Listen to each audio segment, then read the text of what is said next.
Did you know that Capo Ferro, famously mentioned by Inigo Montoya in the Duel on the Cliffs of Insanity, was a real historical figure? Also known as Ridolfo Capo Ferro, or Capo Ferro of Cagli, the citizen of Siena, Tuscany is perhaps best known for his treatise on fencing, published in 1610. The great representation of the art and use of fencing was published by Silvestro Marchetti and Camillo Turri in Siena. The treatise was broken into two parts, art and practice. The art deals with general concepts of fencing like timing, distance, striking with the sword, and defense. The practice part consists of 43 illustrations of fencers in action, which demonstrate the often gruesome results of failing to defend properly.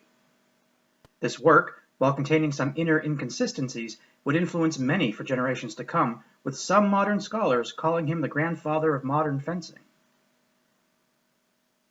We know very little of Capo Ferro's personal life.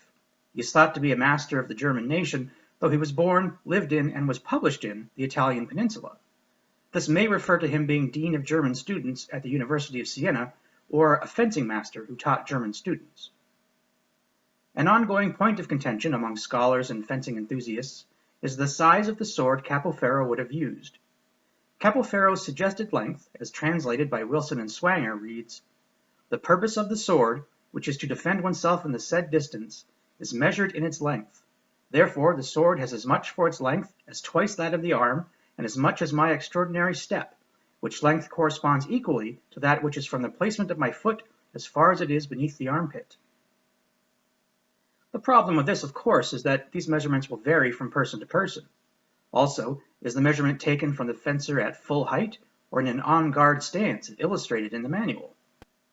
Most modern fencers emulating Capo Ferro use a sword measuring between 110 to 120 centimeters, or 32 to 42 inches. This is consistent with the average rapier in the late 16th and early 17th century, but there were many that were much longer, some in excess of 4 feet. As noted, Capo Ferro is one of the forms mentioned by Inigo and Wesley during their duel in the film The Princess Bride. The other fencers mentioned were also real people, including Rocco Bonetti, creator of Bonetti's Defense, Gerard Thibaut d'Anvers, aka Tybalt, who cancels out Capo Ferro, and Camillo Agrippa, who is worthy of study.